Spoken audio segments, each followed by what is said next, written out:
And if 85% of the population hear this and they practice what they hear, they end gender-based violence, and they also monitor their communities for, acts of violence and also actively report them, then in 2 to 3 years, Zimbabwe may say we can be out of this scourge.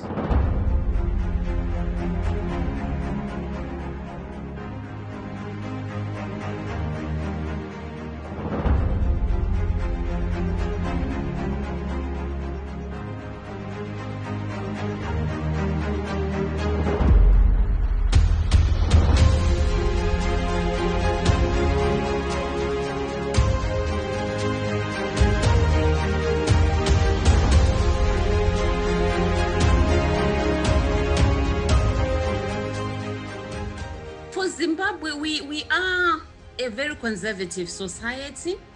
So the discussions started on our basic understanding, how faith leaders understand issues of gender-based violence, issues of SRHR and harmful practices. And we found out that usually our faith leaders relied more on cultural practices and societal norms and values than the sacred text. So it was a discussion that had to go back to the basics of those practices, and then using the sacred text, the Bibles, to say, okay, is this what the Bible really says? And if we are faith leaders, should we be relying more on societal norms and values or on the Bible? So it was a process of dismantling long-held beliefs and then saying this is where we should be and this is where we should be going. What is facing also to the Christian community or non-Christian community is also facing our Muslim community. Even this issue of issues of teenage pregnancy also has risen to the alarming rate.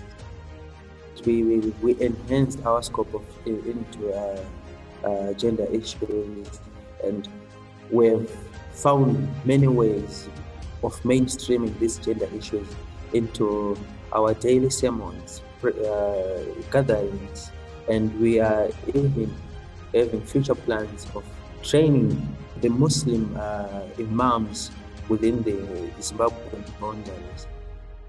We had sessions where we had the African traditional churches and the mainline churches together and saying, we agreed on these policy briefs. Do we have any problems? Do we have areas where we converge and areas where we diverge? And if the areas where we diverge, which are the areas, and how can we ensure that the faith community in Zimbabwe speaks with one voice?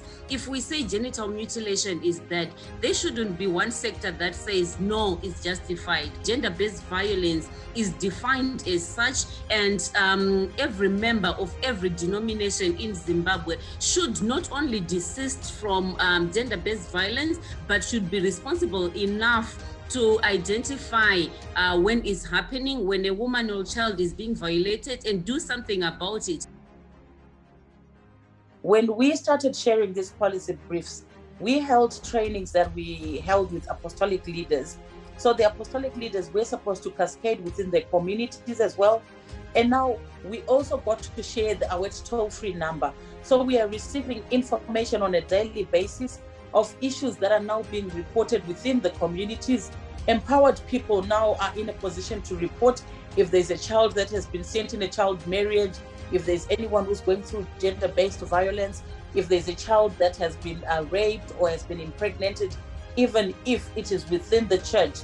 Now the communities, the apostolic communities, are reporting those cases. Some of the issues was that maybe women to complain or to say something which they felt that it's unfair to them, then maybe they'll go to the sheikh or they'll go to the imam. The imam will say, oh, no, the religion doesn't allow women to open up.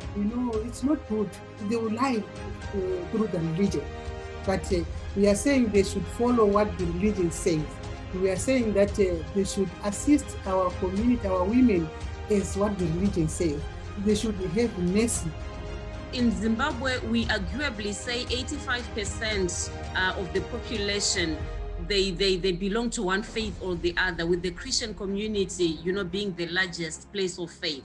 So our argument is that if we have 85% of the population passing through our churches every Sunday, then we are the right people to be talking about the harmful effects of gender-based violence. We cannot be silent, and if 85% of the population hear this and they practice what they hear, they end gender-based violence, and they also monitor their communities for acts of violence and also actively report them, then in 2 to 3 years, Zimbabwe may say we can be out of this cage.